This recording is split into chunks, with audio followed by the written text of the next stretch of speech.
کہ آبادی کا مسئلہ جو ہے، بڑھتی ہوئی پاکستان کی آبادی 2 سے 3.% اعداد و شمار بھی آپ کو پتہ ہے ریلائبل نہیں ہوتے. بہرحال یہ کہنا کافی ہوگا کہ دنیا میں اور ایون اسلامی ممالک میں پاکستان کی آبادی کے بڑھنے کا ریٹ سب سے تیز ہے.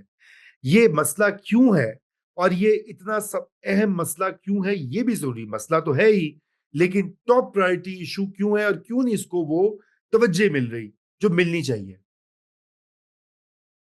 بسم اللہ الرحمن الرحیم. تھینک یو رضا. جیسے آپ نے بتایا دا کراکرم انیشیٹو جو آپ نے اور میں نے کافی سوچ بچار کے بعد لانچ کیا واشنگٹن ڈی سی کے اندر ود اے ویو کہ واشنگٹن ڈی سی میں بھی پاکستان کی آواز جو ہے اس کے ایشوز اور اس کو بلند کیا جائے اور وہاں پہ جو ایکسپرٹ پاکستانیز ہیں ان کو آرگنائز کیا جائے اور جو پاکستان کے کی ایشوز ہیں ان کو ہائی لائٹ کیا جائے.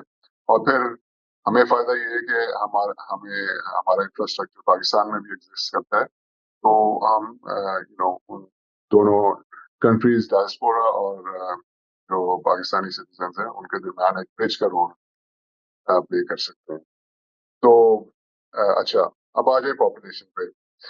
ہمارے جو ویورز ہیں وہ اکثر انہوں نے ہمیں سنا ہوگا کہ ہم کہتے ہیں کہ دیر آر اوور 100 تھنگس جو پاکستان میں ایشوز ایسے ہیں جو کہ ٹھیک کرنے کی ضرورت ہے.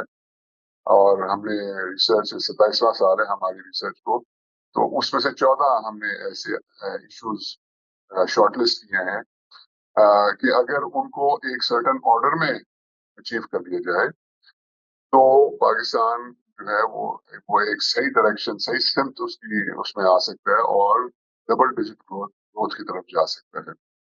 اب وہ 14 ایشوز جو ہیں ان میں جو ٹاپ 5 ایشوز ہیں ان میں کوئی پیسے بھی نہیں لگنے اور گراؤنڈ زیرو جو ہے وہ ایشو نمبر 6 ہے جس کا نام ہے ایجوکیشن اینڈ اسکلز. یعنی کہ ایجوکیشن اینڈ اسکلز اصل ایشو یہ ہے، لیکن اس تک پہنچنے کے لیے آپ کو 5 اور ایشوز کو سالو کرنے کی ضرورت ہے. اور وہ 5 کے ہیں: number 1 civil service reform, number 2 population, number 3 justice at doorstep judicial reforms, number 4 rewriting Pakistan budget, and number 5 local government. یہ ہم اس کو بار بار کہتے رہے ہیں. تو پاپولیشن جو ہے وہ نمبر 2 ہے اور وہ نمبر 2 اس لیے ہے، ہونا تو نمبر 1 چاہیے تھا. یہ اتنا گریو ایشو ہے، لیکن نمبر 2 اس لیے ہے کہ جنہوں نے کرنا ہے ان کو پہلے ریفارم ہونے کی ضرورت ہے، یعنی کہ سول سرونٹس کو. اس لیے نمبر 1 سول سروس ریفارم. تو یہ تو تھوڑا پریامبل آ گیا. اب آپ کے سوال پہ آتے ہیں کہ یہ کیوں اتنا گریو ایشو ہے. تو میں عام فہم زبان میں بتانا چاہتا ہوں کہ دیکھیں، ایک مریض ہے، وہ اسٹریچر پہ لیٹا ہوا ہے اور اس کا خون رس رہا ہے، بلیڈنگ ہو رہی ہے، اور ہسپتال والے اس کو اسٹریچر کو بھاگتے بھاگتے پش کرتے ہوئے اس کو آپریشن تھیٹر میں لے جاتے ہیں اور وہاں پہ ایک ہارٹ سرجن اس کا ہارٹ جو ہے اس کو چیک کر رہا ہے، ایک نیفرولوجسٹ یا کڈنی کا اسپیشلسٹ اس کی کڈنی چیک کر رہا ہے، ایک پلمونالوجسٹ جو ہے اس کی لنگس کو چیک کر رہا ہے، لیکن اس کی بلیڈنگ کوئی نہیں روک رہا. پاکستان کا یہ حال ہے کہ بلیڈنگ نہیں کو روک رہا. بلیڈنگ کیا ہے؟ بلیڈنگ ہے جناب پاپولیشن گروتھ. وہ کیوں؟ وہ اس لیے کہ 13 سے 14 ہزار بچے جو ہیں، as you and I speak Raza, کل صبح جب ہم اٹھیں گے تو اس ملک میں 13 سے 14 ہزار بچے ایڈ ہو چکے ہوں گے کل صبح. اور جیسا کہ آپ نے دیکھا کہ وہ کل ہمارے فنکشن میں ڈی جی پاپولیشن پنجاب آئی ہوئی تھی اور انہوں نے کہا کہ یہ اتنا ڈائنامک نمبر ہے کہ اب وہ 20,000 بچے پر ڈے پہ پہنچ چکے ہیں. یہ ان کے نمبرز ہیں. 20,000، ہم 14 کہہ رہے تھے، وہ کہہ رہی 20,000 پر ڈے. اب 20,000 پر ڈے کا مطلب رضا یہ ہے کہ اگر ایک اسکول جو ہے جس میں 1,000 بچے ہوتے ہیں، جو کہ نہیں ہوتے ہمارے یہاں پہ، تو بہت کم ہوتے ہیں، لیکن اسیوم کریں ایک اسکول میں اگر 1,000 بچے ہوتے ہیں تو آپ کو روزانہ کے 20 اسکول بنانے ہیں روزانہ. یہاں پہ تو یہ حال ہے کہ جو ہیں ایگزسٹنگ ہیں، کیونکہ بہت کم ہیں، جو ہونے چاہیے بہت زیادہ ہیں، وہ بھی کم ہو رہے ہیں. جو ایگزسٹنگ ہے وہ بھی کم ہو رہے ہیں. یہاں پہ آپ 20,000 بچے کو کیٹر کرنے کے لیے اسکول بنانے کی ضرورت ہے. اسی طرح سے آپ کو اپنی ہیلتھ فیسلٹیز جو ہے وہ انکریز کرنے کی ضرورت ہے. इसी तरह से security, law and order maintain करने के लिए कितने पुलिस वाले आप भर्ती करते हैं। हमारी जो एग्रीकल्चर जो है, दुनिया की one of the most fertile lands है हमारे पास, यहाँ पे सीजन्स हैं, लेकिन हम जी उसके बावजूद इतनी बड़ी पॉपुलेशन को फीड नहीं कर पा रहे। हमें फूड इंपोर्ट करना पड़ता है। इंफ्रास्ट्रक्चर की आप हालत देखिए, सैनिटेशन का कोई नामो निशान नहीं है। पाकिस्तान दुनिया की उन कंट्रीज में आ चुका है जो कि सिवियरली वाटर स्केर्स हैं, पानी की शदीद कमी है यहाँ। इसकी क्या वजह है? इसकी बेसिक वजह यह है कि हम ये जो 20,000 बच्चा पैदा कर रहे हैं दिन का, उसको स्टॉप करने की जरूरत है, उसको रैशनलाइज करने की जरूरत है। और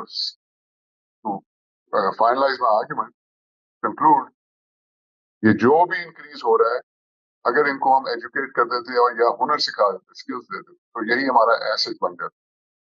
लेकिन रजा, जैसा कि कल हमने डिस्कस किया, आपके 44% स्कूल गोइंग बच्चे जो हैं वो स्कूल नहीं जाते, क्योंकि तकरीबन 2,30,00,000 बच्चा जो है उम्र 5 साल से लेकर 16 साल तक वो स्कूल नहीं जाते। आपके जॉब मार्केट में 30 लाख लोग हर साल ऐड हो रहे हैं, जिसको अब्जॉर्ब करने के लिए आपको 8% जीडीपी ग्रोथ चाहिए और आप 2% भी नहीं कर पाते। सो ये तमाम चीजें एड अप होके population is the key problem, number 1 issue जो हमें वॉर फुटिंग पर रिजॉल्व करने की जरूरत बिल्कुल, मैं समझता हूँ कि ये बात जो है पहुंचनी जरूरी है, लोगों को भी समझ में आनी जरूरी है कि आप कैसे मईशत को बढ़ावा देंगे, माशी तरक्की कैसे करेंगे। आप नई जिसे कहते हैं इंफ्रास्ट्रक्चर, हाउसिंग, ज़राअत, पानी, सेहत, ये इन सब पे इसकी इम्प्लीकेशन होती है। तो ख्वाजा साहब, ये तो बात हो गई ना कि ये मसला है। अब ये जाहिर बात है कि आपको भी पता है, इससे पहले कि हम सोल्यूशन की तरफ जाएं, एक मैं चाहूंगा कि आपकी क्या इस पे राय है। मेरे भी इस पे कुछ है व्यूज, लेकिन क्या वजह है कि ये प्रायोरिटी नहीं देती हमारी, ना सियासी पार्टियां, ना हमारी ब्यूरोक्रेसी, ना हमारे दीगर वो लोग जो कि बड़े बड़े फैसले करते हैं इस मुल्क के, पाकिस्तान के, जिनके पास ताकत है, इख्तियार है, रीच है, वसाइल है, वो बिल्कुल ही उनका तवज्जो नहीं है उधर। बस एक रखा हुआ डिपार्टमेंट हर जगह सूबे में वो चला रहा है, बात अल्लाह अल्लाह खैर सल्ला। तो क्या आप क्या समझते, क्यों है प्रायोरिटी लो, क्यों है? है। बड़ी अजीब ये बात है कि 1960 की दिहाई में पाकिस्तान वो मुल्क था जिसने दुनिया के अंदर एक एग्जाम्पल सेट किया कि पॉपुलेशन जो है उसकी रैशनलाइजेशन कैसे की जाती है। बड़ा सक्सेसफुल प्रोग्राम था पाकिस्तान का 60 की दिहाई में, जो कि मिड 70s तक चला। तो उससे सीखा हमने ये, उसके बाद ये आहिस्ता आहिस्ता इसकी प्रायोरिटी नीचे होना शुरू हो गई, जिससे ये बात समझ में आती है रजा के ये जब तक ये बिल्कुल एपेक्स के ऊपर टॉप लेवल लीडरशिप जब तक इसको अडॉप्ट नहीं करेगी, तब तक ये मामला हल होने वाला नहीं है। और सक्सेसिव गवर्नमेंट्स, सक्सेसिव पार्टीज और and successive political leaders, specially in the past 30 years, उनके लिए ये कोई इश्यू है ही नहीं। एक तो वजह ये है कि ये कोई, it's not very fashionable to talk about population. यानी कि पॉपुलेशन की आप बात करेंगे तो जो लोग हैं वो, कि उनको पता ही नहीं है कि ये इतना बड़ा इशू है, वो सुनने के अंदर इंटरेस्टेड नहीं है। देखिए ना, लीडरशिप का तो काम ये होता है कि लोगों को एजुकेट करे, बजाय एजुकेट करने के तो सिर्फ वो बातें करते हैं जो लोग सुनना चाहते हैं। एक ये प्रॉब्लम है कि it's not fashionable, it's not spicy enough, create a stir in public. तो दूसरी बात ये है कि ऑफ कोर्स कुछ ऐसी लॉबीज हैं हमारी पॉपुलेशन के अंदर, हमारी कौम के अंदर, जो कि ऑफ कोर्स इसके खिलाफ हैं कि पॉपुलेशन को किस तरह से हमें कंट्रोल नहीं करना चाहिए। अच्छा, ये सिर्फ पाकिस्तान में नहीं है, ये तो आप वेस्टर्न कंट्रीज में जाएं, वहां पे भी ऐसे आपको लोग मिलेंगे जो कि समझते हैं कि ये ऐसी चीजें हैं जिसके ऊपर बिल्कुल सोचना भी नहीं चाहिए। तो वो लॉबीज जो है लकीली पाकिस्तान के अंदर वो काफी डायलूट हो चुकी है, और वो उनकी जो इंटेंसिटी है बहुत कम हो चुकी है। पहले शायद किसी जमाने में ज्यादा थी, लेकिन उनसे यानी कि डरते हुए जो हमारी पॉलिटिकल लीडरशिप है उनको एलियनेट नहीं करना चाहती, और इसकी वजह से एक इतना इंपॉर्टेंट इशू जो है वो अंडर कवर رہا ہے. تو آئی تھنک یہ دو بڑی مین ایشوز ہیں